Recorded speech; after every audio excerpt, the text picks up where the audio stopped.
Legal succession में you can not succeed liabilities more than what you are succeeding in assets, यानी कि जितना assets मिलेगा उतना तक ही आपका लाइबिलिटी भी होना चाहिए, उससे ज्यादा लाइबिलिटी आप कैसे लोगे? है ना, सिंपल सा बात है। आपको मिला किसी का जायदाद से 10 करोड़ और उसका लाइबिलिटी खड़ा था 20 करोड़, तो थोड़ी ना आप 10 करोड़ अपना पॉकेट से लगाओगे। आप बोलोगे मेरा 10 करोड़ उनसे मिला, 10 करोड़ ले लो, 10 करोड़ लाइबिलिटी था, मिट गया। ठीक है।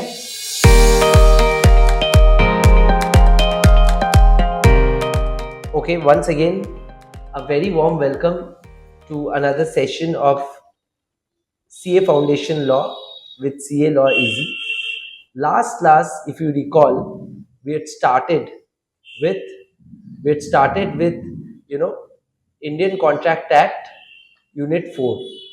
ठीक है, तो यूनिट 4 इंडियन कॉन्ट्रैक्ट एक्ट का हम लोग लास्ट क्लास शुरू कर दिए थे, जहां पे हम लोग शुरू किए थे with performance of contract and board में आप लोग देख पा रहे हो ये परफॉर्मेंस ऑफ कॉन्ट्रैक्ट वाला पोर्शन हम लोग शुरू करके ज्यादा नहीं किए थे, टाइप्स ऑफ परफॉर्मेंस किए थे एंड उसके साथ साथ और एक चीज किए थे जो लोग क्लास में थे, who can perform a contract. अच्छा, कॉन्ट्रैक्ट में क्या परफॉर्मेंस का बात हो रही? बहुत सिंपल है, कॉन्ट्रैक्ट में किया हुआ वादे का परफॉर्मेंस का बात हो रही है। और कॉन्ट्रैक्ट में दो पार्टीज एक दूसरे को वादा करता है कि मैं तुम्हारे लिए गाड़ी दे दूंगा तुमको और बदले में तुमसे पैसा मुझे मिलेगा, और दूसरा पार्टी वादा कर रहा है कि मैं तुमको गाड़ी मिलने पे पैसा दे दूंगा। Let's say cell of car contract हो रहा है। तो बहुत सिंपल चीज है कि वादा दोनों तरफ से हो रहा है और ये वादा निभाने को हम लोग इंग्लिश में बोल रहे हैं परफॉर्मेंस ऑफ अ कॉन्ट्रैक्ट।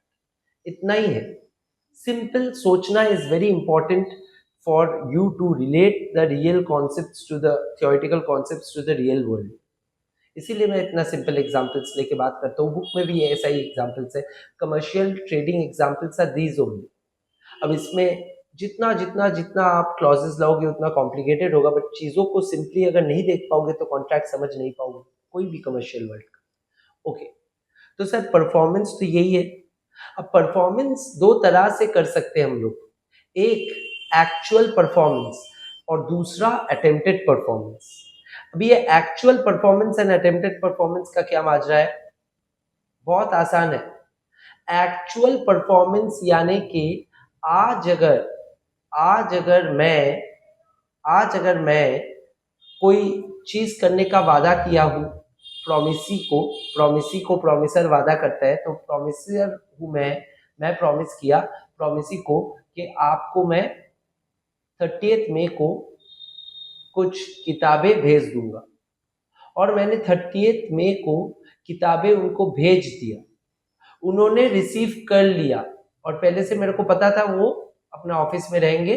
मैं income tax act, GST act एक दूसरा सीए को भेजा सर, मेरा ऑफिस से उनका ऑफिस। अब वो पहले ही बोला था, हाँ मिस्टर दास सर आप भेज दीजिए, मैं कलेक्ट कर लूंगा। मैं भेज दिया, उन्होंने कलेक्ट कर लिया। ऐसा परफॉर्मेंस को हम लोग बोलते हैं एक्चुअल परफॉर्मेंस, जहां पे प्रॉमिसर जो वादा किया प्रॉमिसी को प्रॉमिसर निभाया, और प्रॉमिसी प्रॉमिसर को करने दिया, प्रॉमिसी प्रॉमिसर को करने दिया। क्या करने दिया सर? वादा निभाने दिया। अब दूसरा, यही चीज को अगर दूसरा एंगल से या थोड़ा सा ट्विक या चेंज करके मैं बोलता हूं, यहां पे अगर जो प्रॉमिसी था वो एम मौके पे आज अपना ऑफिस में नहीं है और मैं किताब भेज दिया था, उन्होंने रिसीव नहीं कर पाया, लिख सकते हो, टाइप कर सकते हो, तो ये एक्चुअल परफॉर्मेंस है या अटेम्प्टेड परफॉर्मेंस हो जाएगा? ये अटेम्प्टेड परफॉर्मेंस बन जाएगा। और अटेम्प्टेड परफॉर्मेंस में इसमें झमेला क्या है? इसमें झमेला कुछ नहीं है प्रॉमिसर का, प्रॉमिसी का झमेला है। Promiser will be discharge from his obligation, attempted performance will step into the shoes of actual performance, the obligation of promisor will come to an end। यानी कि प्रोमिसर का जो ऑब्लिगेशन है माना जाएगा वो खत्म हो गया, क्योंकि प्रोमिसर तो अपना किया हुआ वादा निभाने का फुल कोशिश किया, प्रोमिसी उसको करने नहीं दिया क्योंकि प्रोमिसी खुद ही नहीं था। समझ में आया? ये लास्ट क्लास हम लोग कर चुके थे ये टॉपिक, मैं रिवीजन करा के क्लास शुरू कराता हूँ तो ये टॉपिक वापस दोहरा दिया। Okay sir. सर तो परफॉर्मेंस दो किस्म का, दो तरह का होता है, actual attempted and attempted performance steps into the shoes of actual performance provided some conditions are met. वो बुक में है, दिखाऊंगा। सर दिखाइए फिर, देखो conditions to be satisfied for a valid tender or attempted performance. It must be unconditional. मैं बोला आज भेजूंगा 30 तारीख को बुक्स तो भेजूंगा, कोई कंडीशन नहीं है, बारिश होगा नहीं होगा तो नहीं भेजूंगा, तबीयत ठीक रहेगा तो नहीं रहेगा तो करूंगा। मैं प्रॉमिस किया हर फ्राइडे पढ़ाऊंगा, सर दर्द हो ना हो मैं पढ़ाऊंगा। हो रहा है सर? हाँ थोड़ा बहुत हो रहा है, ठीक है। तो अनकंडीशनल होना चाहिए promise. Okay, it must be made at a proper time and place. दोपहर का स्लॉट में मैं भेजूंगा तो दोपहर का स्लॉट में ही भेजा, रीजनेबल प्लेस में भेजूंगा तो रीजनेबल प्लेस में ही भेजूंगा जहां पे बोला था उनका ऑफिस। अब reasonable opportunity to examine goods, 3 condition था। देखो उसको एग्जामिन करने का मौका देना पड़ेगा, ऐसा नहीं है मैं बुक्स लेके बोलूंगा कि अब बुक्स रख ले, एग्जामिन मेरे को करवाना नहीं है, मैं घर चल रहा हूँ, ऐसा नहीं होगा। बुक्स डिलीवर कर रहा हूँ तो वो लेने से पहले एग्जामिन करेगा ये बुक्स है या कुछ और है, बुक्स जो जो बोला वही भेजा कि नहीं, इतना तो मौका देना पड़ेगा, तो वही बोला गया है। Okay sir, okay. now the next topic which we did was who can perform in a contract। Performance तो कोई भी कर सकता है, बट कौन कौन परफॉर्म कर सकता है ये नेक्स्ट टॉपिक है। अब मैं बता दूं कौन कौन परफॉर्म कर सकता है।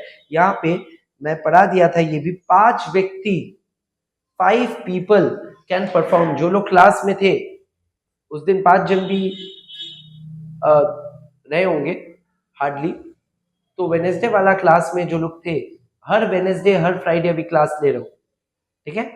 ओके, सो उन लोग को पता होगा, याद होगा कि हु कैन परफॉर्म में मैं बोला promiser can perform, promisor himself, यानी कि जो प्रॉमिस किया वही परफॉर्म करेगा। 90 केसेस में यही होना चाहिए, 100 में से 90 केसेस में प्रॉमिसर को ही परफॉर्म करना चाहिए, ठीक है। यही होता है रियल वर्ल्ड में। दूसरा who can perform, his agent can perform on behalf of the principal which is the promiser. अच्छा बोलो तो कैन, मेरा एक सिंपल सवाल है, तुम लोग जवाब देना, चैट में लिखना। Can a performance based contract be performed by the agent instead of the promiser? Once again, can a performance based contract based on personal skill, can a performance based contract where performance is based on personal skill be performed by an agent? Answer is no. Very good, Dev Agrawal ने answer दिया। Dev, right answer, answer is no. Why? Because personal skill हो गया मेरा गाना पढ़ाना। मैं अपना agent को बोलूंगा कि तुम एजेंट, तुम क्लास ले ले, मेरा एजेंट या एम्प्लॉय जो भी मेरा एजेंट बन सकता है, उससे अगर मैं क्लास लेने बोल दूं तुम लोग नाराज हो जाओ। मैं उनका क्वालिटी लेके क्वेश्चन नहीं कर रहा हूं, पर तुम लोग नाराज हो जाओगे अगर तुमको वो स्किल ना मिले जो स्किल मेरा मैं पोजेस कर दूं। ये एक performance personal skill based service है। टीचिंग हो गया, सिंगिंग हो गया, स्पोर्ट्स हो गया, कोई भी एक्टिविटी जहां पे पर्सनल स्किल को यूज करके आप एंड यूजर को दे रहे हो, वो पर्सनल स्किल बेस्ड कॉन्ट्रैक्ट है। और वो पर्सनल स्किल बेस्ड कॉन्ट्रैक्ट में the skill cannot be delegated, the skill cannot be delegated. So that is the funda. तो sir, who can perform? Promisor himself और number 2 agent. But agent cannot perform or anyone else cannot perform other than the promisor if the contract is based on personal skill. Clear है सबको? सबको clear है ना? Clear है ना sir? Who else can perform आप सिखाए थे उस दिन, आप बोले थे 5 व्यक्ति परफॉर्म कर सकता है. एक है प्रॉमिसर हिमसेल्फ, दूसरा है एजेंट, तीसरा है जॉइंट प्रॉमिसर. जॉइंट प्रॉमिसर कौन था? जॉइंट प्रॉमिसर वाला केस मैं समझा रहा हूं बोर्ड में, सब लोग आराम से देखना, ठीक है? ओके, नाउ मैं बोला joint promisors can perform. Now who are joint promisors? तब थोड़ा बोर्ड का कनेक्शन लूज हो गया, I am so sorry. Now joint promisors कौन है? जॉइंट प्रॉमिसर्स हो गया, देखो ये 3 कौन, ये जो मैं स्केच किया ये 3 है, ए बी और सी. ये 3 मिलके अभी प्रॉमिस किया इनको कि आप हम लोगों को 60,000 रुपया दीजिए और आज हम लोग 3 महीना बाद आपको 70,000 रुपया वापस देंगे, मतलब ब्याज के साथ आपको लोन चुका देंगे. ठीक है? विन विन सिचुएशन है. तो अब ये जो जॉइंटली प्रॉमिस कर रहे हैं, मतलब A B C jointly funds लेगा और जॉइंटली इनको वापस देगा, तो ये जॉइंट प्रॉमिस हो गया. और इन लोगों को ए बी एंड सी को कलेक्टिवली क्या बोलोगे? प्रॉमिसर्स या जॉइंट प्रॉमिसर्स? जॉइंट प्रॉमिसर्स, यही होता है जॉइंट प्रॉमिसर्स. तो जहां पे एक सिंगल व्यक्ति प्रॉमिस ना देके jointly more people are giving a promise, in such a case it is known as joint promises. And वहां पे who will perform? any one or more of these joint promises. कोई एक भी तीनों के लिए परफॉर्म कर सकता है या तीनों मिलके भी परफॉर्म कर सकता है, कोई 2 भी 3 के लिए परफॉर्म कर सकते हैं, चलेगा. तो any one or more of the joint promises. So who can perform में सोचो 3 केसेस कवर हो गया. एक प्रॉमिसर हिमसेल्फ कैन परफॉर्म, एक एजेंट कैन परफॉर्म, एक जॉइंट प्रॉमिसर कैन परफॉर्म.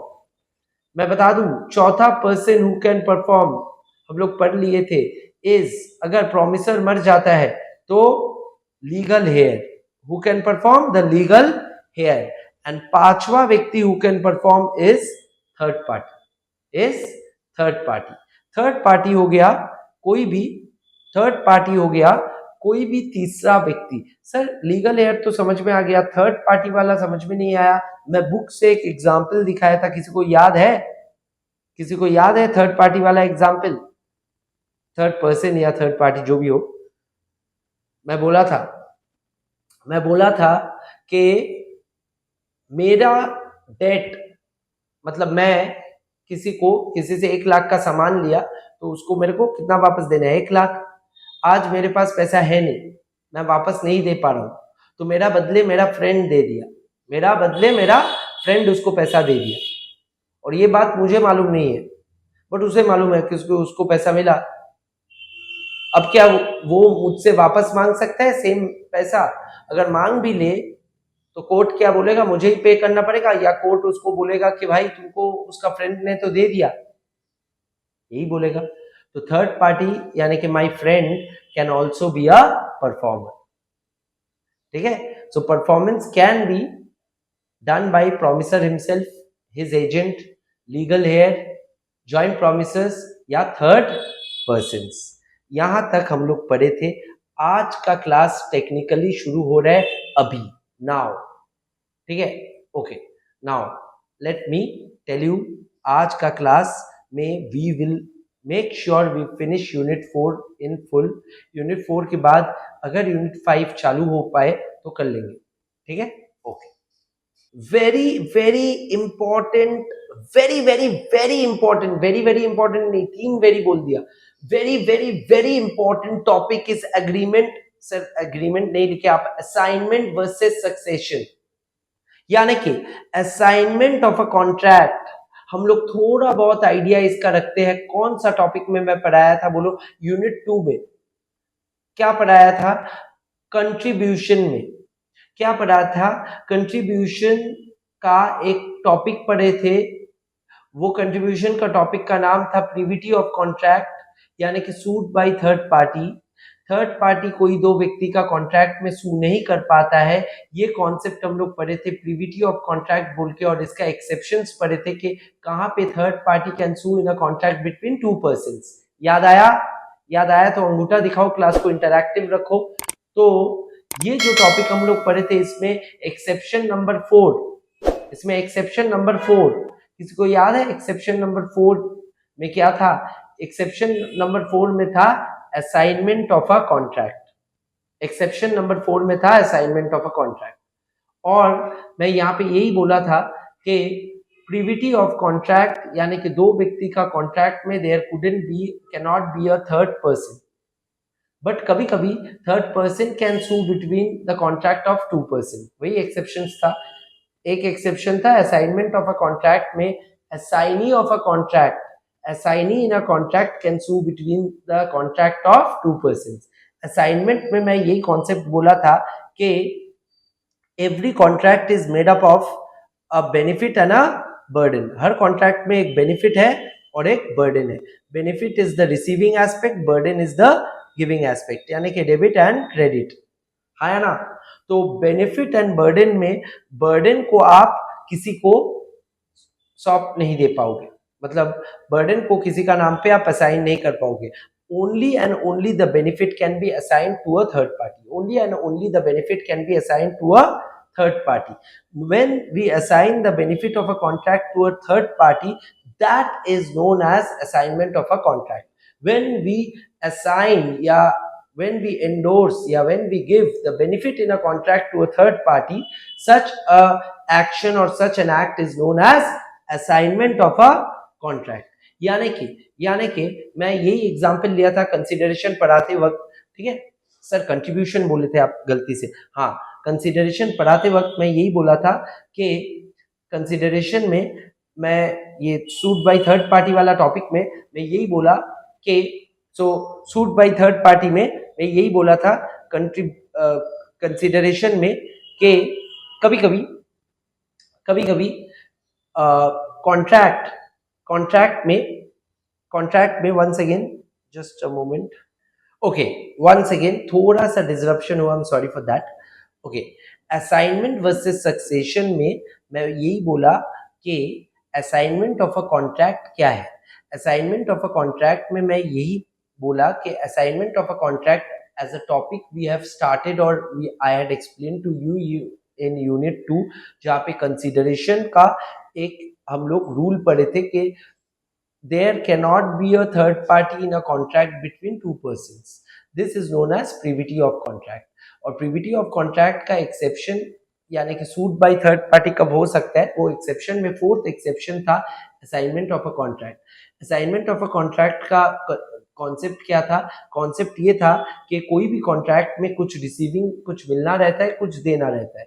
जो मिलता है उसको हम लोग बेनिफिट्स बोलते हैं, जो देना पड़ता है उसको बर्डन बोलते हैं, और जो receiving aspect and giving aspect यानी कि अकाउंटिंग टर्म्स में डेबिट एंड क्रेडिट। और ये जो रिसीविंग एस्पेक्ट या बेनिफिट्स है, ये बेनिफिट्स को हम लोग अपना ना मान के किसी और के नाम पे भी कर सकते हैं। यानी कि मैं लेट से बोल सकता हूँ मेरा फीस तुम लोग कोचिंग में ना देके चैरिटी में दे सकते हो, ठीक है। तो क्योंकि मेरा ये मिलने का हक है तो मैं किसी को भी कैसे भी कर सकता हूँ, बट ये नहीं मैं बोल पाऊंगा तुम्हारा क्लासेस तुम मत लो, मैं किसी और को करा दे रहा हूँ। Burden can not be shifted, benefit can be shifted. That is the concept of assignment of contract, ठीक है। और सक्सेशन क्या है? लीगल सक्सेशन, इसको और एक नाम से हम लोग क्या बोलते हैं? Legal succession. What is legal succession? मैं बता दूं कि लेट्स से पापा यानी कि ये आदमी है पापा, फादर, ये है सन। फादर एंड सन में लेट्स से फादर चल बसा, यानी कि फादर मर गया, और फादर जैसे ही मर गया सन को सारा प्रॉपर्टी मिल गया, सन को सारा प्रॉपर्टी मिल गया। ये जो होता है इसी चीज को बोला जाता है legal succession. The legal heir को सारा प्रॉपर्टी मिल जाता है, सारा प्रॉपर्टी मिल जाता है लीगल हेयर को, और यही लीगल हेयर को जो लीगल प्रोसेस है मिलने का, इसी को हम लोग बोलते हैं लीगल सक्सेशन। लीगल सक्सेशन इसी को कहा जाता है। बट इसमें सिखाने वाला पॉइंट क्या है सर? सिखाने वाला पॉइंट कुछ ऐसा है कि सपोज करो पापा का नाम पे एक बिल्डिंग था, ये बिल्डिंग या प्रॉपर्टी है 5 करोड़ का, 5 करोड़ का। ये पापा मरने के बाद father dies, this is inherited और legally succeeded by the son. तो सन को 5 करोड़ का प्रॉपर्टी मिल गया। अब सन को पता नहीं था कि ये 5 करोड़ का प्रॉपर्टी के खिलाफ, 5 करोड़ का प्रॉपर्टी के खिलाफ 4 करोड़ का लोन है। पापा का लायबिलिटी कितना है? 4 करोड़। तो मेरे को बताओ, क्या ये 4 करोड़ भी बेटा को ही मिलेगा या नहीं मिलेगा? आंसर मेरे को चैट में लिख के बताओ।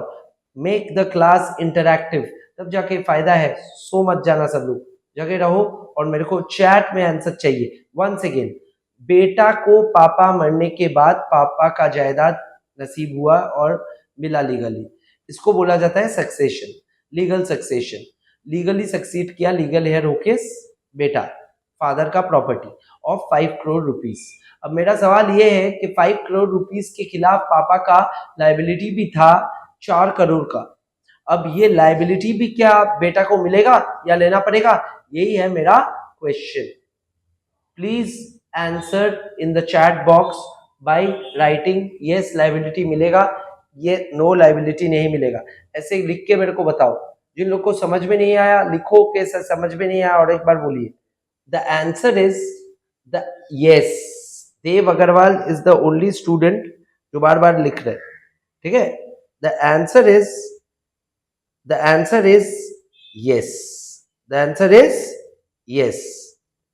तो I was asking a very simple question, board visible हाँ या ना? अब तो सेकेंडरी हो गया, मैं सॉल्व कर दिया। My question still remains, father ने सन को, सॉरी फादर ने कुछ नहीं किया, फादर मर गया कुछ ना लिख के, सन लीगल हेयर बन के सन को सारा जायदाद मिल गया, ठीक है। 5 करोड़ का जायदाद मिल गया, अभी बोर्ड भी दिख रहा है सबको, ठीक है। अभी मेरे को बताइए कि 5 करोड़ का जायदाद मिलने के बाद सन को पता चला कि ये जायदाद के खिलाफ एक लोन भी था। लोन कितने का था? 4 करोड़ का, ठीक है।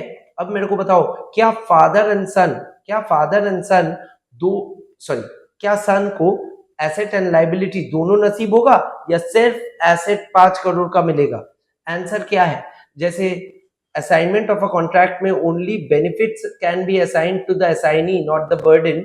My question is legal succession में जो लीगली इनहेरिट किया बेटा ने फादर से, क्या उसको लीगली बर्डन या लायबिलिटी भी फादर का लायबिलिटी भी शिफ्ट हो जाएगा उसके ऊपर?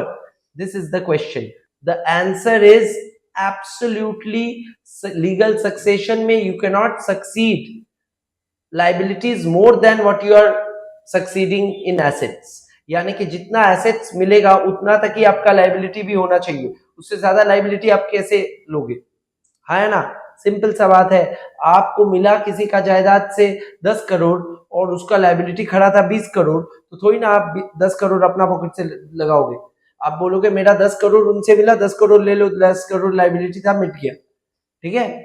बट जहां पे लायबिलिटी कम है और प्रॉपर्टी ज्यादा है, ऑफ कोर्स वहां पे आपको फायदा है और आपको ज्यादा मिल रहा है कुछ। क्लियर है? क्लियर है सबको? तो ये है फंडा ऑफ सक्सेशन वर्सेस असाइनमेंट, ठीक है। छोटा सा लाइन लिख लीजिए, छोटा सा लाइन डिक्टेट कर रहा हूं, कॉपी में सब लोग लिखिए, क्लास का वो मजा लीजिए, ठीक है। लिखिए, in assignment only benefits of a contract will be transferred. In assignment, only benefits of a contract will be transferred. Whereas in succession, both benefits and burden of the contract will be transferred. In assignment, only benefit of the contract will be transferred, whereas in succession, both benefit and burden will be transferred.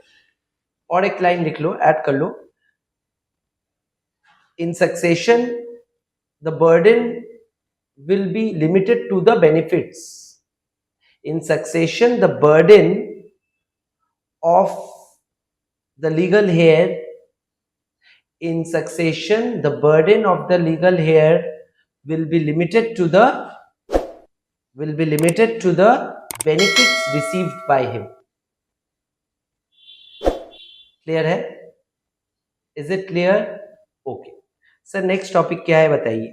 Next topic देखो, पहले book में लाता हूं. Book में देखो, distinction between succession and assignment. I hope is clear. सबको clear है ना ये distinction between succession and assignment? Okay. और एक चीज मैं पूछ रहा हूँ, क्या उल्टा दिखाई दे रहा है तुम लोग को या सीधा दिखाई दे रहा है? बोर्ड उल्टा दिखाई दे रहा है या सीधा? मतलब देख पा रहे हो? बोर्ड पूरा देखना एक हो गया, और उल्टा सीधा में मतलब इनवर्स दिख रहा है या मिरर इमेज दिख रहा है या स्ट्रेट? सवाल है, आप लोगों का रिएक्शन है. Please chat and right. Is the board visible? It's perfectly all right. Okay, perfect. Okay, तो सर नेक्स्ट टॉपिक क्या है? Joint promises.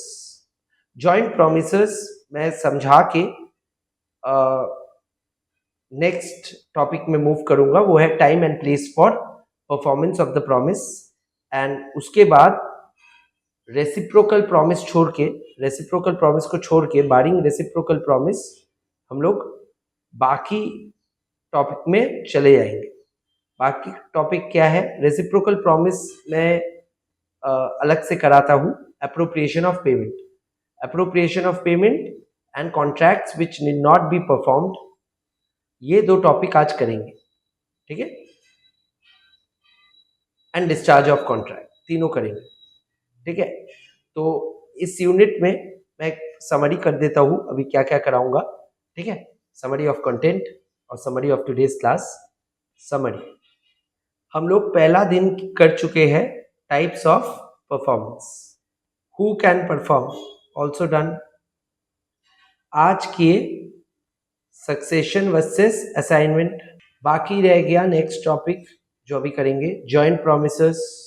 फिर एक टॉपिक है रेसिप्रोकल प्रोमिसेस, वो मैं नेक्स्ट क्लास कराऊंगा वेडनेसडे को विथ यूनिट 5, और मतलब बिफोर यूनिट 5 रादर. और उसके साथ साथ आज और क्या क्या हो जाएगा, ब्लैक में जो जो लिख रहा हूं हो जाएगा. जो हो गया टिक कर दिया, जो बाकी है टिक नहीं किया. जॉइंट प्रोमिसर के बाद फिर डायरेक्टली करेंगे next topic, appropriation, time and place for contract. Sorry, वो भी है time and place for contract. फिर यहाँ पे एरो करके मैं कर लूँ एप्रोप्रिएशन ऑफ पेमेंट. एप्रो मैं लिखा शॉर्ट में, एप्रोप्रिएशन ऑफ पेमेंट. फिर दूसरा हम लोग करेंगे contracts need not be performed and discharge of contracts. Legally discharge कब होगा कॉन्ट्रैक्ट्स, ठीक है. तो मैं अगर टॉपिक को नंबरिंग करूं, 5 टॉपिक आज का क्लास का बाकी है. एक है जॉइंट प्रोमिसर, एक है time and place for contract, एक है एप्रोप्रिएशन ऑफ पेमेंट, चौथा है contracts which need not be performed, and पांचवा है डिस्चार्ज ऑफ कॉन्ट्रैक्ट. जो 6 टॉपिक है इस टॉपिक में, 6 टॉपिक मतलब इस पूरा यूनिट में 6 टॉपिक बाकी है. 6 टॉपिक में से एक टॉपिक ये रेड वाला पोर्शन, रेसिप्रोकल प्रोमिसेस वाला पोर्शन, हम लोग नेक्स्ट क्लास करेंगे. पूरा क्लियर है? आज का क्लास में अभी क्या होने वाला है, 5 टॉपिक होने वाला है. छोटा छोटा टॉपिक है बट लॉजिकल है और बहुत इंपॉर्टेंट है और बहुत ही पॉपुलर भी है. यानी कि फ्रीक्वेंटली आस्क्ड क्वेश्चंस में से इसमें से 2-3 चीज है जो फ्रीक्वेंटली आस्क्ड होता है. एक है joint promises, very important is appropriation of payment, contracts which need not be performed is also good, and discharge is also good, ठीक है. तो मैं इंपॉर्टेंस वाइज टॉपिक्स भी समझा दिए. अभी एक एक करके टॉपिक एक्चुअली कंसेप्चुअली समझेंगे, ठीक है. ओके, शुरू करते हैं. तो किसी का कोई भी क्वेरी है तो तुम लोग पूछ सकते हो, ठीक है. If you have any query you can ask. Okay, now the first topic, which is joint promises. Joint promises. Joint promises क्या है? A contract is an agreement between two persons. One is a promiser, one is a promisee. Now, instead of two persons, if I introduce three persons, let's say ये तीन, ये है A, ये है B, ये है C. ये तीनों को अभी 60,000 रुपया का दरकार है. 60,000 rupees is their requirement collectively. इन तीनों को साथ में 60,000 रुपीज चाहिए. ठीक है. ये लोग क्या किया, they went to this money lender D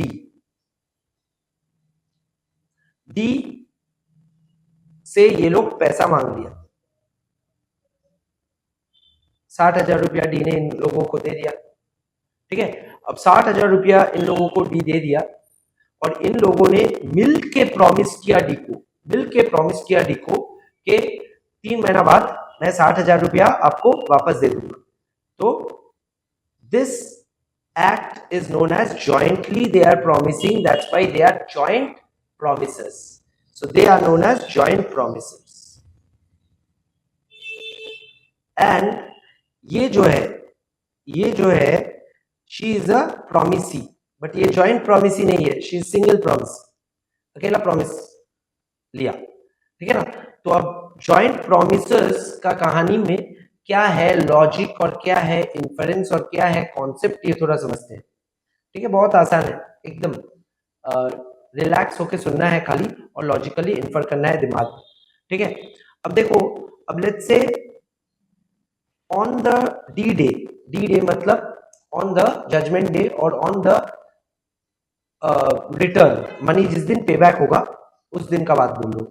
जिस दिन परफॉर्मेंस का टाइम आएगा, जिस दिन पैसा चुकाना पड़ेगा इन लोगों को, तो तब अगर कोई भी एक जन, ये रूल नंबर 1 है, कोई भी एक जन ए या बी या सी, कोई भी एक जन अगर तीनों जन के लिए डी को पैसा वापस दे देता है तो फिर भी ये परफॉर्मेंस वैलिड इन लॉ है.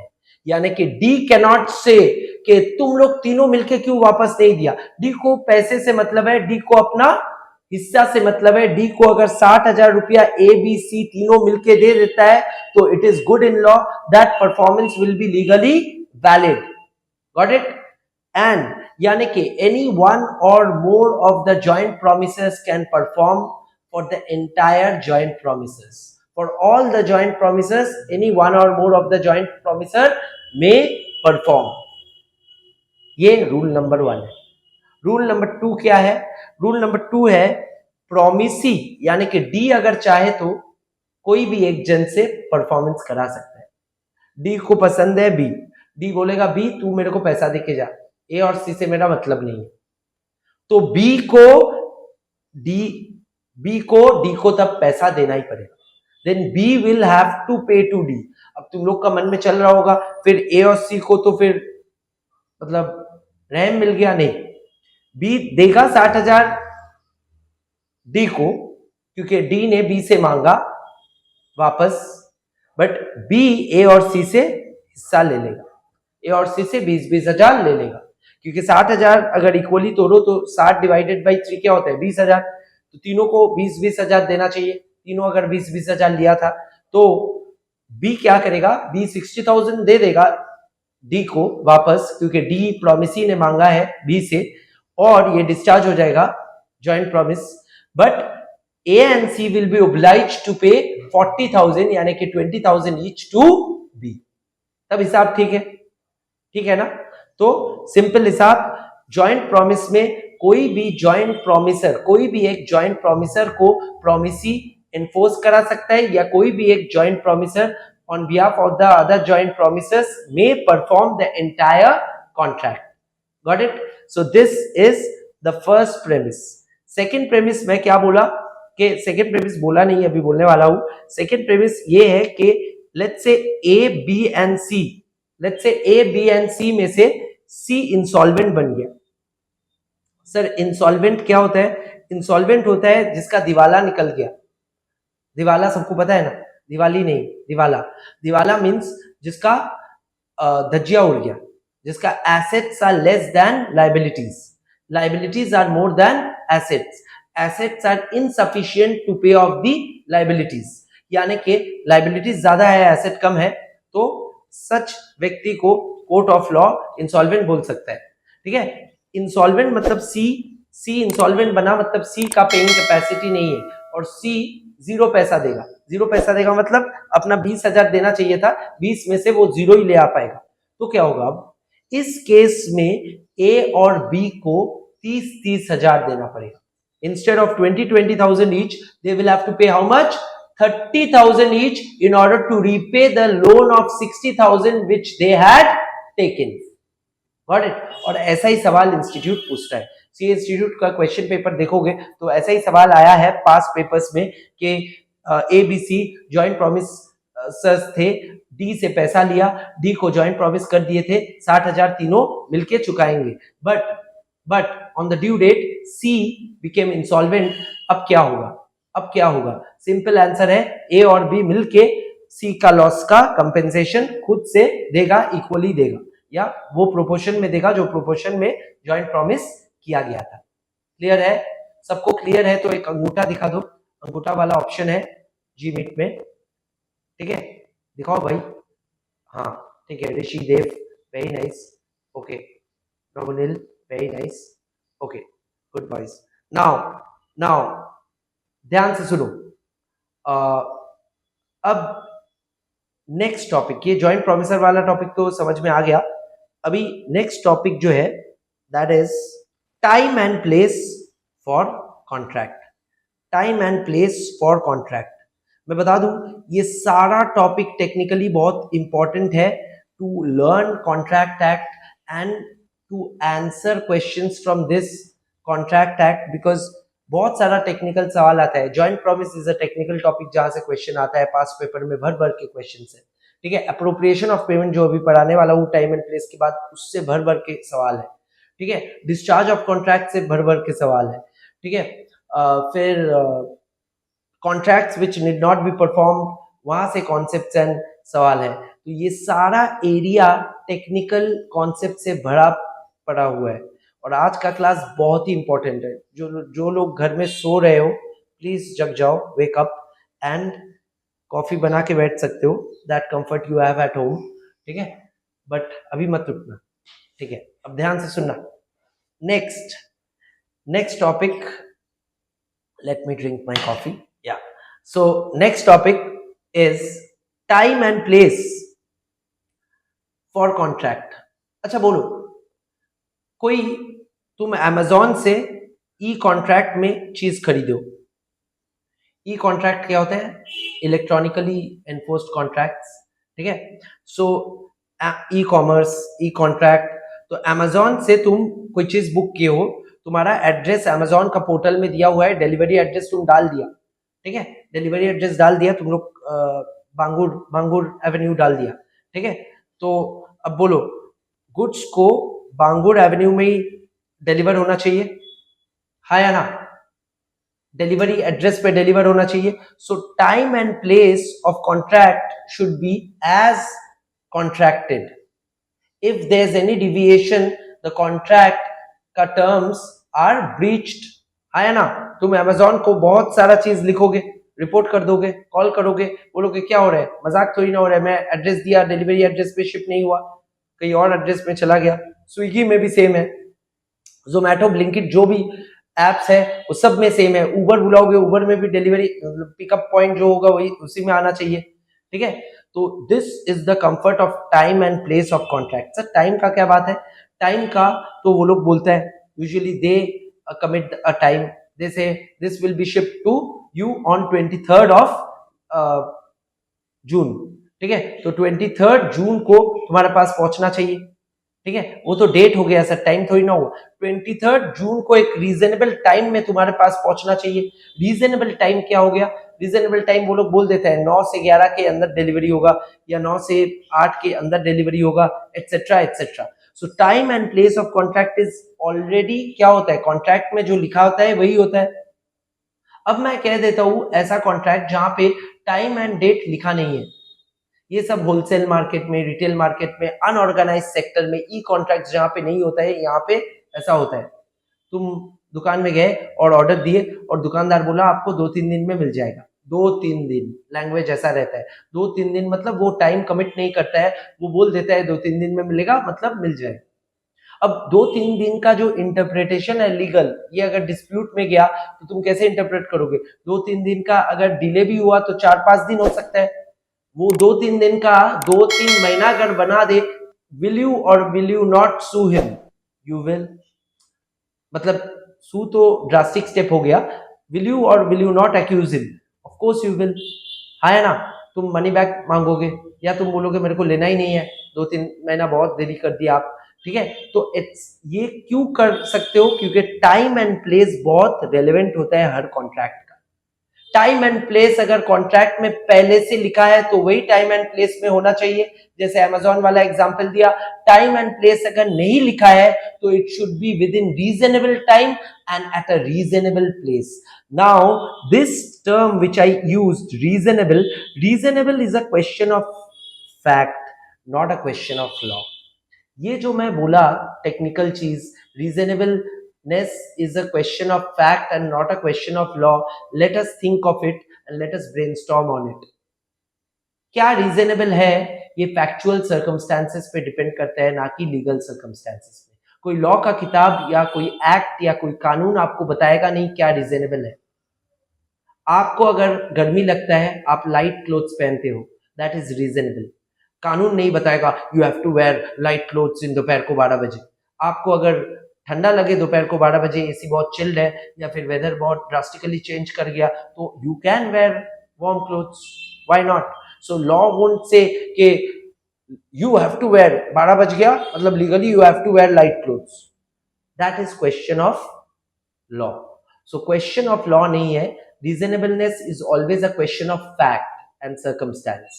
So circumstances and facts के अनुसार आप एक्ट करोगे, such acts are known as reasonable. And reasonable time and place में डिलीवरी होना चाहिए या कॉन्ट्रैक्ट को परफॉर्म करना चाहिए। So law won't say कि reasonable time and place क्या है, because reasonable time and place क्या है, it's a question of fact या question of law? You can type and write to me, it is a question of fact. So मैं क्या बोला time and place लेके?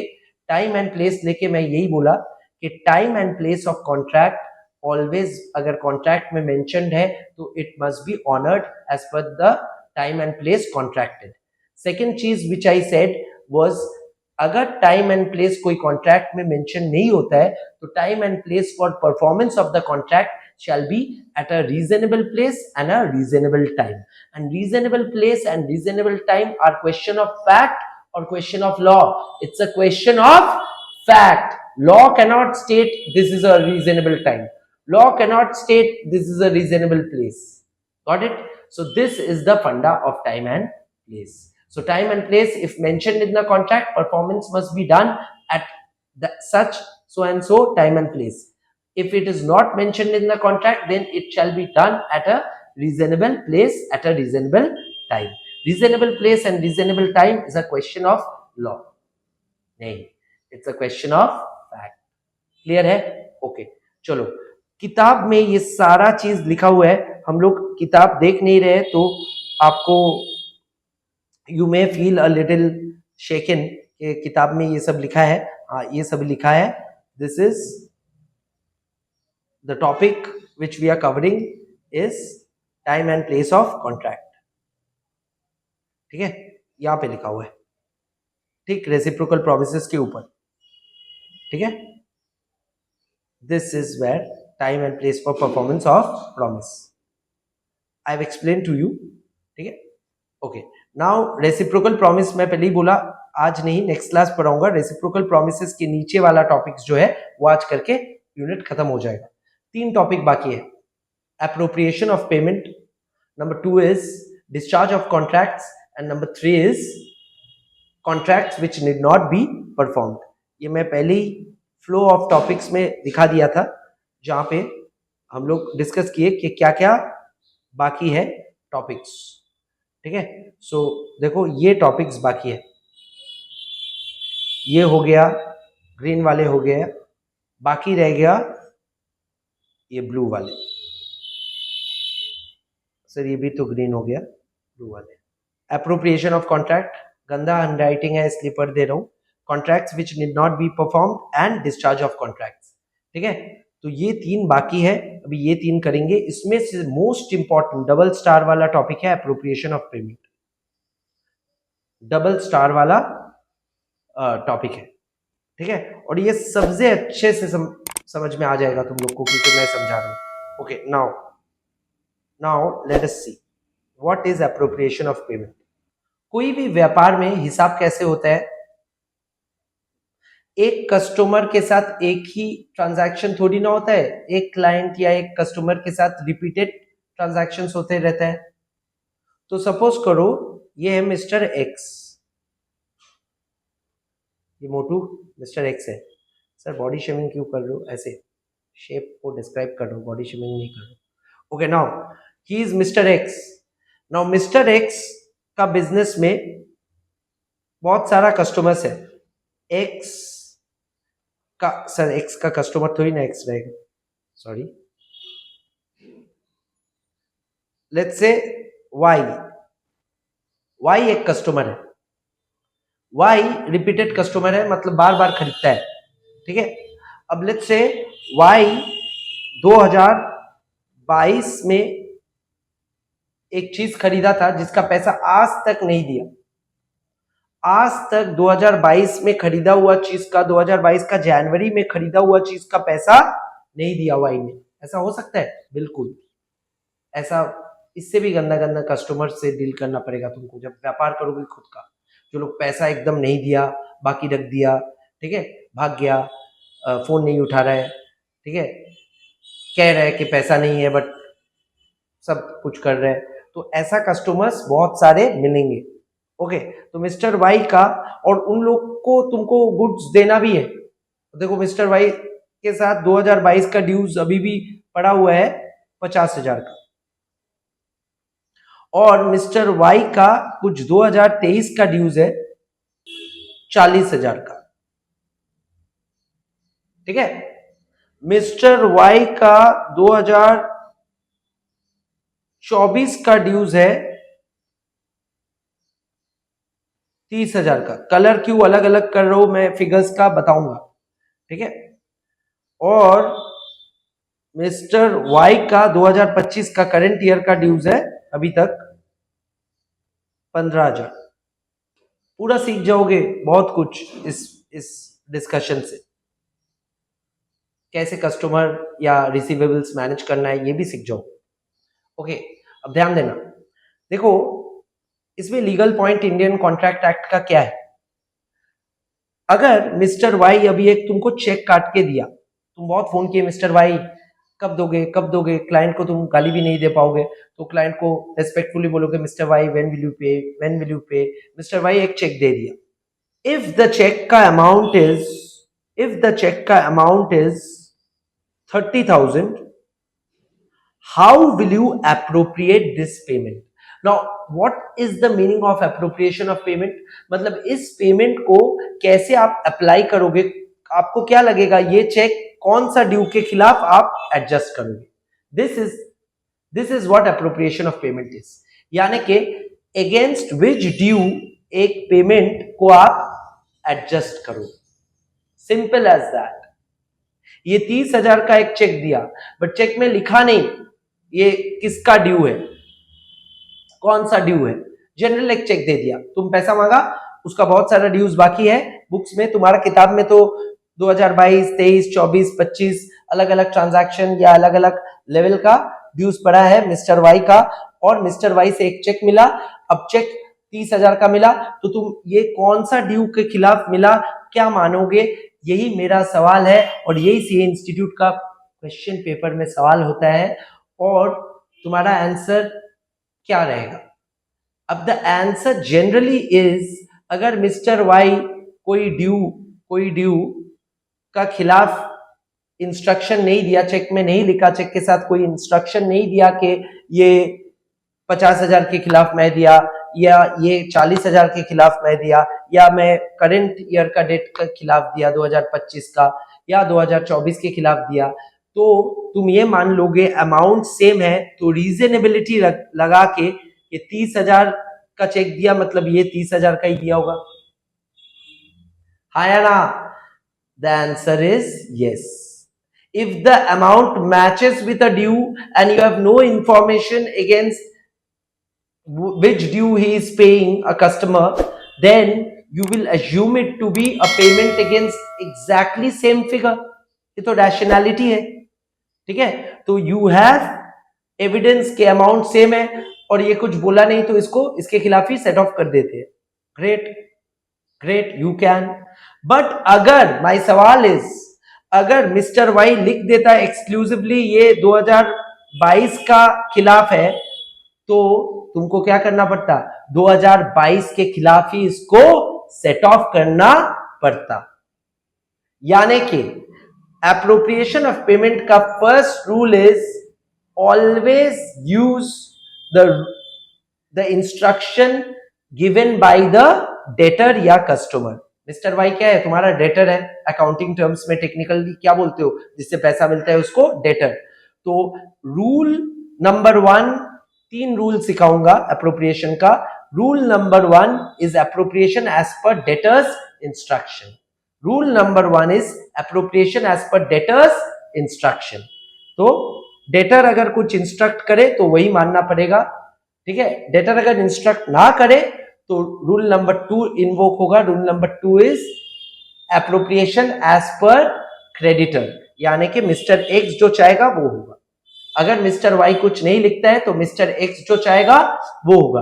But mister x यहाँ पे कुछ चाह नहीं पाएगा अगर मिस्टर वाई बोलता भी नहीं है, क्योंकि मिस्टर वाई तो 30,000 का चेक दिया मतलब ये मिस्टर एक्स को मानना पड़ेगा ये 30,000 मैच कर गया मतलब ये वही उसी का चेक आया होगा. ये रैशनैलिटी तो लगाना पड़ेगा. ऐसा सवाल इंस्टीट्यूट का किया हुआ है. क्लियर है? सो 3 रूल है. मैं रूल्स को एक बार लिख लूं, ठीक है? रूल्स को एक बार लिख देता हूं. Rule number 1, appropriation by debtor. Appropriation as per debtor. Debtor कौन है? कस्टमर को हम लोग डेटर बोलते हैं, यानी कि वाई. अपना एग्जाम्पल में वाई. रूल नंबर 2 क्या है? Rule number 2 is appropriation as per creditor, यानी कि मिस्टर एक्स. अगर मिस्टर वाई कुछ नहीं बोलेगा, रूल 1 अगर इन्वोक नहीं कर सकते हो तब जाके ये होगा, इस ऑर्डर में होगा, इसलिए 1 2. रूल नंबर 3 अभी तक बोला नहीं. रूल नंबर 3 अभी तक बोला नहीं. सॉरी, रूल नंबर 3 अभी तक बोला नहीं. Appropriation in order of time. अगर डेटर भी साइलेंट है, क्रेडिटर के पास भी कोई इंफॉर्मेशन नहीं है, क्रेडिटर का अकाउंट जल गया, मेरा अगर अकाउंट जल जाता है, लेट्स से यहां पे इसका अकाउंटिंग रिकॉर्ड खो गया, लेट्स से इसका अकाउंटिंग रिकॉर्ड अगर, एक सेकेंड, जस्ट अ मोमेंट, हाँ सॉरी. तो अगर लेट्स से ये अकाउंट्स, मिस्टर वाई का अकाउंट्स अगर खो जाता है, मिस्टर वाई का अकाउंट्स एक्स का बुक्स में, एक्स के पास मिस्टर वाई का जो लेजर है वो मिस्टर वाई का लेजर उसके पास नहीं है, जल गया अकाउंट्स या खो गया, तो मिस्टर एक्स क्या समझ पाएगा कि कौन सा ड्यू के खिलाफ वो दिया है? तो तब थर्ड रूल क्या है? अगर डेटर कुछ नहीं बोलता है, क्रेडिटर के पास भी इंफॉर्मेशन नहीं है, तो फिर इन order of time set of होना चाहिए. इन ऑर्डर ऑफ टाइम मतलब क्रोनोलॉजिकली. तो क्रोनोलॉजिकली का मतलब है 2022 वाला ड्यू सबसे पहले होना चाहिए. बट यहां पे एक टेक्निकल और एक नॉलेज लगाओ, बुद्धि करो. 3 साल पहले का due is called time barred. Is called time barred, यानी 3 साल अगर कोई ड्यू का 3 साल के ऊपर उम्र हो जाता है उसको राइट ऑफ कर देना चाहिए legally. You do not have any right to enforce it. But still कानून, इंडियन कॉन्ट्रैक्ट एक्ट, ये नॉलेज किसी को नहीं है, मतलब ज्यादातर लोगों को नहीं है, तो यही तुमको मिल रहा है कि even if it's a time barred debt, you have right to appropriate it against this 50,000. अगर डेटर ने यानी कि वाई ने कुछ नहीं कहा, लिफाफे में सिर्फ चेक दे दिया, तो चेक को तुम अप्रोप्रिएट कर सकते हो in order of time and you can set it off against a time barred debt also. ठीक है, मैं बोला ना रिसीवेबल्स मैनेजमेंट सीख जाओगे तो टाइम बार्ड डेट के खिलाफ उसको एडजस्ट कर सकते हो अगर तुम चाहो तो। ठीक है, next in order of time क्या आता है? 40,000। अगर ये 40,000 लेके कोर्ट में डिस्प्यूट चल रहा है, यही ट्रांजैक्शन लेके कोर्ट में डिस्प्यूट चल रहा है, कोर्ट डिस्प्यूट, इसमें कोई थर्ड पार्टी भी था तो तुम लोगों का डिस्प्यूट हो गया, कोर्ट डिस्प्यूट चल रहा है, you can not set off any cheque या any payment against a disputed debt. You cannot set off any payment or appropriate any payment against a disputed debt. Reason क्या है? जो court का फैसला pending है उसके खिलाफ तुम सेट ऑफ कैसे करोगे? कोर्ट को फैसला देने दो, सुनाने दो, उसके बाद ही तुम सेट ऑफ कर पाओगे। तो डिस्प्यूटेड डेट को हाथ ही नहीं लगा पाओगे, अनटचेबल। ठीक है, इसलिए ब्लू में किया, इसलिए टाइम बार्ड था, इसलिए रेड में किया। मैं बोला था ना कलर कोडिंग इसलिए कर रहा हूं। और 2024 और 25 वाला जो है, 2024 और 25 वाला है, ये तो करंट है, टाइम बार्ड भी नहीं है, डिस्प्यूट भी नहीं है, इसके खिलाफ कुछ भी कर सकते हो। तो एप्रोप्रिएशन ऑफ पेमेंट का रूल्स क्या है? Once again the appropriation of payments का रूल्स कुछ ऐसा है। Firstly rule number 1 is appropriate any payment as per debtor. Debtor जो बोलेगा वही होगा, ये सर्वप्रथम रूल। डेटर अगर कुछ नहीं बोलता है तो क्रेडिटर जो बोलेगा वही होगा। अगर डेटर क्रेडिटर दोनों कुछ नहीं बोलते हैं तो कानून बोल रहा है इन ऑर्डर ऑफ टाइम कर लो। इन ऑर्डर ऑफ टाइम में तुम टाइम बार्ड डेट के अगेंस्ट में सेट ऑफ कर सकते हो, टाइम बार्ड डेट के अगेंस्ट में सेट ऑफ कर सकते हो, बट क्या डिस्प्यूटेड डेट के खिलाफ सेट ऑफ कर पाओगे? Answer is no, you cannot set it off against disputed debt. Clear है?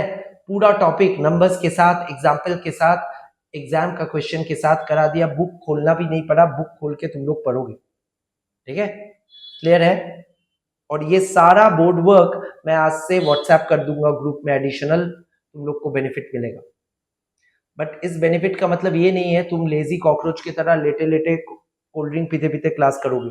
ठीक है, ओके, तुम लोग को जो नोट लेना है तुम लोग नोट लेते रहो।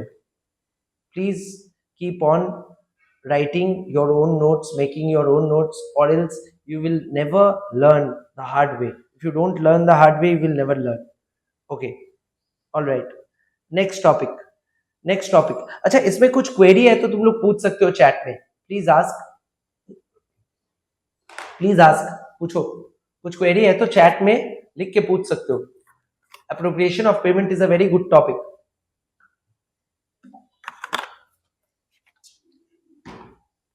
अगर समझ में आ गया तो लिख दो, नहीं सर समझ में आ गया, कुछ भी नहीं लिख रहे हो मतलब सो रहे हो सब लोग। Understood sir, good. और इथरो ओके। नाउ नेक्स्ट टॉपिक, अभी 2 टॉपिक बाकी है पूरा यूनिट में। और आज का क्लास में, आज मेरा तबीयत मतलब मेरा बैटरी डाउन है, 20% बैटरी में ऑपरेट कर रहा हूँ, mental battery and health battery. Okay, तो आज का क्लास और 2 टॉपिक करा के खत्म करेंगे। ओके, नाउ ध्यान देना। नंबर वन टॉपिक, जो 2 टॉपिक में पहला टॉपिक कराऊंगा वो है contracts which need not be performed. इसका मतलब क्या है? कुछ कॉन्ट्रैक्ट्स ना परफॉर्म करने से भी चलेगा, कुछ कॉन्ट्रैक्ट्स ना परफॉर्म करने से भी चलेगा। हिंदी ट्रांसलेशन किया, ठीक है, कुछ कॉन्ट्रैक्ट्स ना परफॉर्म करने से भी चलेगा। ऐसा क्या क्या कॉन्ट्रैक्ट है, यही आज का मेन टॉपिक है। बाकी जो डिस्चार्ज ऑफ कॉन्ट्रैक्ट है वो इससे भी इजी है। Technically this is the best topic apart from appropriation of payment जो हम लोग किए। ठीक है, ओके। पहला है नोवेशन। ये टर्म का मतलब क्या होता है नोवेशन? देखो, नोवेशन का मतलब होता है, तुम लोग एक टर्म सुने हो English word innovation. Innovation means to make something new, to innovate something. तो इनोवेशन जैसा ही इन को काट दो तो नोवेशन आ जाता है। तो नोवेशन का मतलब क्या है? कुछ नया। एंड इन शॉर्ट, थॉट को कैप्चर करने के लिए खुद का लाइन बनाना चाहिए ना, तो खुद का लाइन बनाओ, new in place of old, new in place of old. अच्छा बोलो, 2 व्यक्ति है, उन लोगों का कॉन्ट्रैक्ट हुआ है, उन लोगों का कॉन्ट्रैक्ट हुआ है 2016 में। ए एंड बी कॉन्ट्रैक्ट किया है in the year 2000, in the year 2016। क्या कॉन्ट्रैक्ट में क्या लिखा है? कॉन्ट्रैक्ट में लिखा है कि एक एग्जाम्पल से बहुत कुछ समझाऊंगा, इसलिए एक एग्जाम्पल ले रहा हूं, ठीक है। कॉन्ट्रैक्ट में लिखा है कि मैं तुमको गुड्स बेचूंगा, ए बी को गुड्स बेचेगा, sale of goods contract, and ये इसको पेमेंट करेगा, पेमेंट के अगेंस्ट में गुड्स बेचेगा, ठीक है। बी ए को पेमेंट करेगा और ए बी को गुड्स बेचेगा। बहुत सिंपल कॉन्ट्रैक्ट है। अब लेट्स से 1,00,000 रुपया का गुड्स, 1,00,000 रुपीज का गुड्स ए ने बी को भेजा, तो बी कितना पेमेंट करेगा? 1,00,000 रुपया। सिंपल है, सिंपल है। अब बी इन टर्न सी के साथ और एक कॉन्ट्रैक्ट किया। किसके साथ? सी के साथ। बी ये गुड्स सी को बेचा और सी को अभी बी को देना है कितना? 1,00,000 रुपया। 1,00,000 रुपया सी को बी को देना है। सिंपल। ए बी को गुड्स बेचा, 1,00,000 रुपया। Who will get? 1,00,000 रुपया A will get from B, and B C को वापस गुड्स बेचा। Now B will get 1,00,000 rupees from C. बहुत आसान है यहां तक बच्चे। ओके, नाउ ऐसा हो सकता है कि ए बी को फोन किया, बी पैसा दो 1,00,000 रुपया। बी बोला रुको ए, तुम मुझसे मत लो, तुम सी से ले लो। सी इज सपोज टू पे मी 1,00,000, तो मेरा 1,00,000 मैं सी से ना लेके तुमको बोल रहा हूं तुम ले लो। ए तैयार है, ए बोला भाई 1,00,000 मिल जाएगा मेरे को, बी से मिले या सी से मिले एक ही बात है। और सी भी तैयार है, सी बोल रहा है मेरे को तो 1,00,000 देना ही पड़ेगा, बी को दूं या ए को दूं एक ही मामला है। बट लीगली इसको वर्क कराने के लिए there must be some paper work. That now there are 2 contracts. First contract is between A and B. Second contract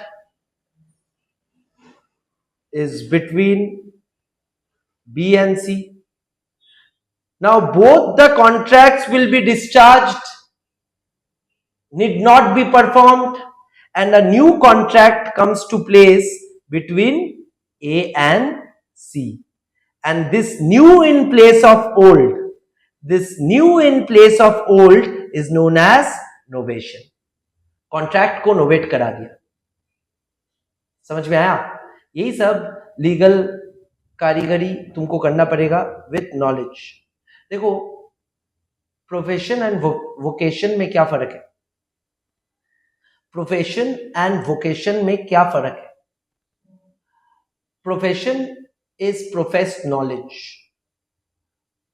vocation is a particular skill. Vocation हो गया रास्ते में बैठ के मूढ़ी बनाओ, फुचका बनाओ,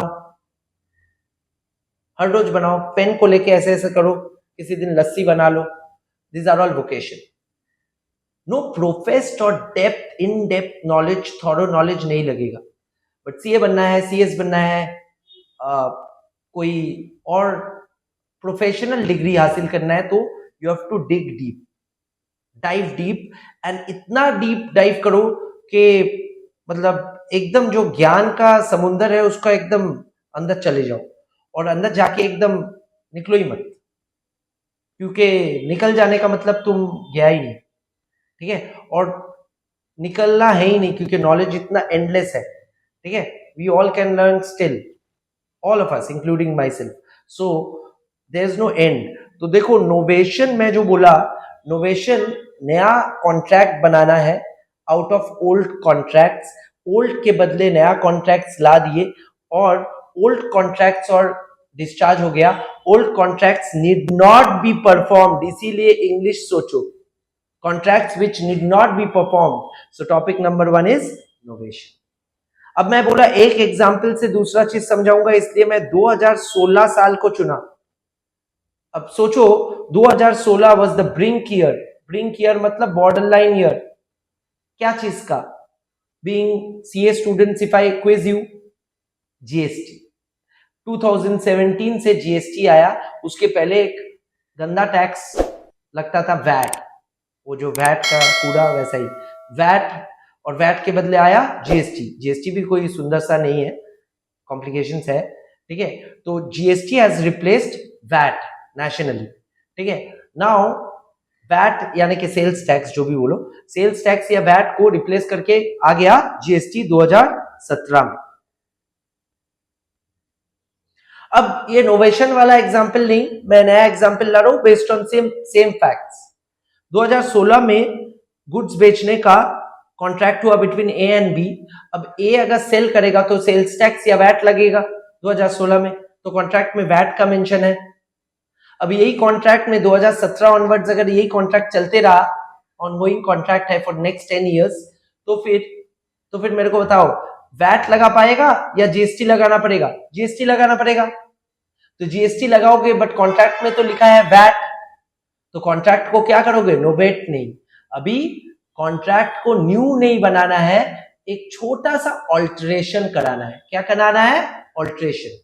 अपना शर्ट का साइज अगर घट जाता है या तुम्हारा साइज अगर बढ़ जाता है रादर, तो शर्ट को क्या कराते हो? Alter, you alter it. तो वैसे ये कॉन्ट्रैक्ट को भी थोड़ा सा कॉस्मेटिक चेंज कराने से ही चल जाएगा। सेल्स टैक्स के बदले क्या लिखना पड़ेगा? वैट। तो ऐसा चीज को हम लोग क्या बोलते हैं? Alteration. This is known as alteration. Number 1 we learn novation, next we are learning alteration. Number 2 is alteration. Alteration means new in place of old नहीं, ओल्ड कोई नया बना के कर रहे हो, ओल्ड कोई कॉस्मेटिक अमेंड कर दे रहे हो, you are amending the old, change कर दे रहे हो, ठीक है। और नोवेशन का मतलब completely new in place of old. Both यहां पे भी old contract need not be performed, the amended contract needs to be performed. Alteration will always be between same parties, ये सेम पार्टीज के बीच ही होगा, ये डिफरेंस है ऑल्ट्रेशन नोवेशन का। और नोवेशन नया पार्टीज के बीच में भी हो सकता है, सेम पार्टीज के बीच में भी हो सकता है। नोवेशन सेम पार्टीज के बीच में भी हो सकता है या नया पार्टीज के बीच में भी हो सकता है। तो देखो नया पार्टीज के बीच में हुआ A and C, and A and B and C discharge हो गया। क्लियर है? तो ऑल्ट्रेशन एंड नोवेशन दो चीज तुम लोग समझ गए। तीसरा चीज इज क्या लिखा? अगर मैं किसी को बोलने देता तो क्लास में बहुत लोग गलती से इसको बोलता recession. It is not recession बेटा। रिसेशन एक इकोनॉमिक कॉन्सेप्ट है। देश का इकोनॉमी अगर स्लगिश हो गया, ग्लोबली सब चीज का दाम बढ़ते गया और कोई कुछ खरीद नहीं पा रहा है और एकदम डाउनटर्न आ गया इकोनॉमी में, ऐसा फैक्टर्स को बोलते हैं रिसेशन। ये रिसेशन में नहीं लिखा, ये रेसिशन लिखा। देखो आई है। रेसिशन का मतलब क्या है? Rescission means cancellation. टू रेसिंड, रेसिंड कर देना, कैंसिल कर देना, ठीक है। ऐसा बहुत बार होता है ना, तुमने कुछ गुड्स ऑर्डर दिया उसके बाद कैंसिल कर दिया, तो उसी को बोला जाता है rescission. Rescission is not recession, पहला चीज। दूसरा, रेसिशन कॉन्ट्रैक्ट एक्ट में कैसे? सिंपल चीज है, तुमने कॉन्ट्रैक्ट किया, ए ने बी को बोला मैं सप्लाई करूंगा 1 लाख का गुड्स, और वो देखा कि उसके पास ही गुड्स नहीं है, तो कैसे सप्लाई करेगा? वो क्या करेगा? वो बोलेगा भाई मैं कैंसिल कर रहा हूँ कॉन्ट्रैक्ट, मैं नहीं दे पाऊंगा, हमसे ना हो पाई, ठीक है। तो सिंपल, तो ये कैंसिलेशन को क्या बोलोगे? रेसिशन। तो रेसिंडेड कॉन्ट्रैक्ट्स को क्या परफॉर्म करना पड़ेगा? या once again contracts which need not be perform, simple, ठीक है। ओके, फोर्थ, ये एकदम सिंपल था, ठीक है। Fourth type of contract which need not be perform is a very special case, जो बहुत लोगों को समझ में नहीं आता है, बट हम लोग एग्जाम्पल से समझेंगे। पहले एग्जाम्पल लूंगा फिर नाम बोलूंगा। नेम से कुछ बड़ा, व्हाट्स इन अ नेम, ठीक है। बट मेन एग्जाम्पल ध्यान से सुनना, फिर नाम भी बोलूंगा, ठीक है। मेरे को बताओ, एक आदमी है, he is a importer, sorry exporter.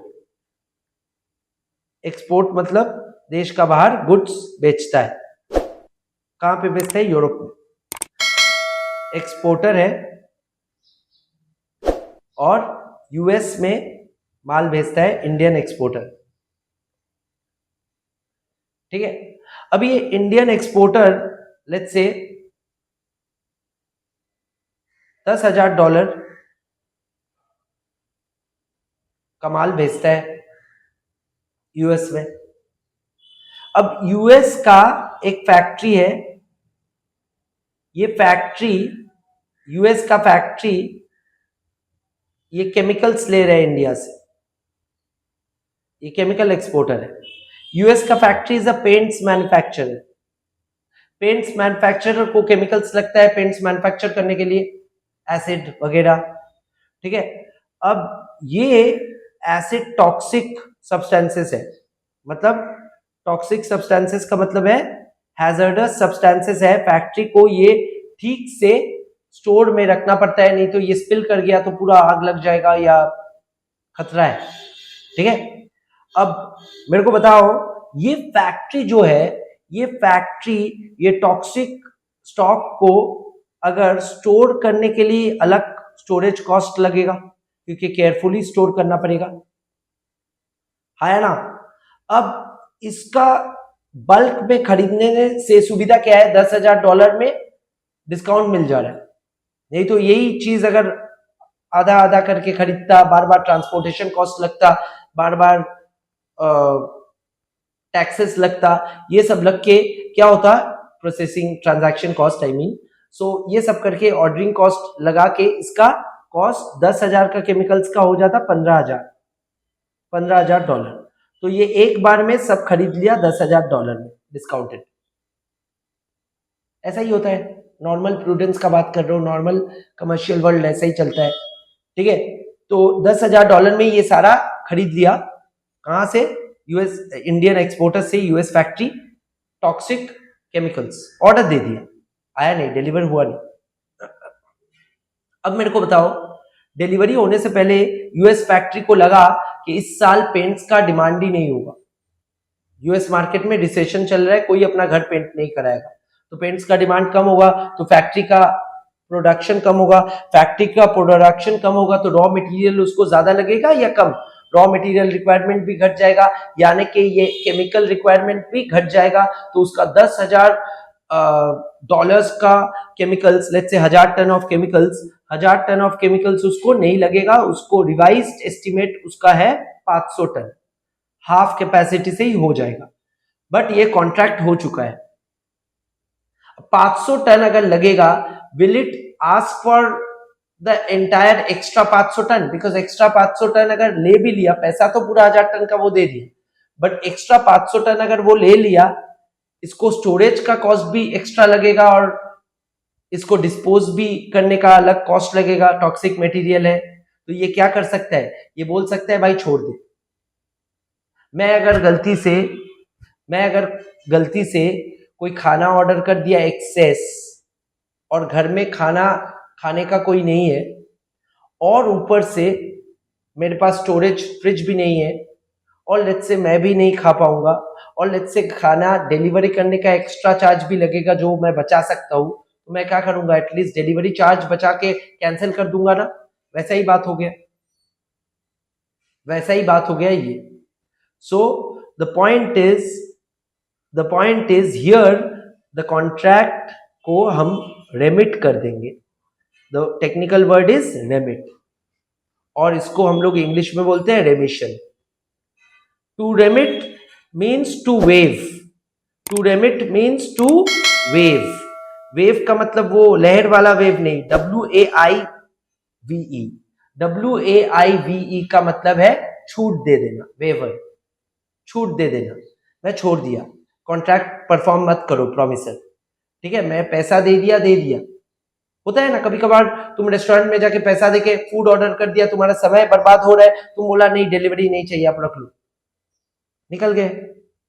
Movie theatre में गए हो मूवी देखने, तुम्हारा कोई और अर्जेंट मीटिंग आ गया, तुम निकल गए, वेव कर दिए। कॉन्ट्रैक्ट क्या तुमको चाहिए? तुम क्या बोलोगे? नहीं मेरे को दो, शो दिखाओ, ठीक है? नहीं, यू कैन नॉट, ठीक है? सो दिस इज रेमिशन। मैं कॉम्प्लिकेटेड एग्जांपल दिया थोड़ा कॉमर्शियल वर्ल्ड समझाने के लिए, बट दिस इज एग्जैक्टली रेमिशन। बहुत इजी एग्जांपल्स भी है चारों ओर, ठीक है?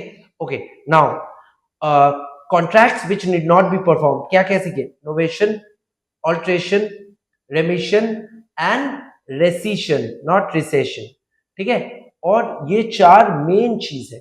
इसके अलावा बुक में क्या है देख के आज का क्लास खत्म करेंगे। My voice is really not supporting because I have some throat infection और something, so I will keep it till here. But एक बार मैं बुक दिखाना चाहता हूँ, फिर दो ज्ञान दूंगा, फिर तुम लोग घर जाना, घर में ही हो शायद। ओके, नाउ देखो, अप्रोप्रिएशन ऑफ पेमेंट के बाद contracts which need not be perform, देखो नोवेशन, रेसिशन, ऑल्ट्रेशन, तीनों लिखा हुआ है बुक में, तीनों मैं करा दिया, और उसके साथ एक एक्स्ट्रा भी करा दिया, रेमिशन, वो भी है, डोंट वरी, ठीक है? ये देखो, वेव और रेमिट, ठीक है? और उसके बाद जो रेस्टोरेशन ऑफ बेनिफिट वाला पोर्शन है सेक्शन 64, यहां से नेक्स्ट क्लास कंटिन्यू करेंगे। तो thank you for attending today's session. किसी का कुछ क्वेरी है तो व्हाट्सएप कर सकते हो, ये यहाँ पे लिख सकते हो। अलविदा दोस्त।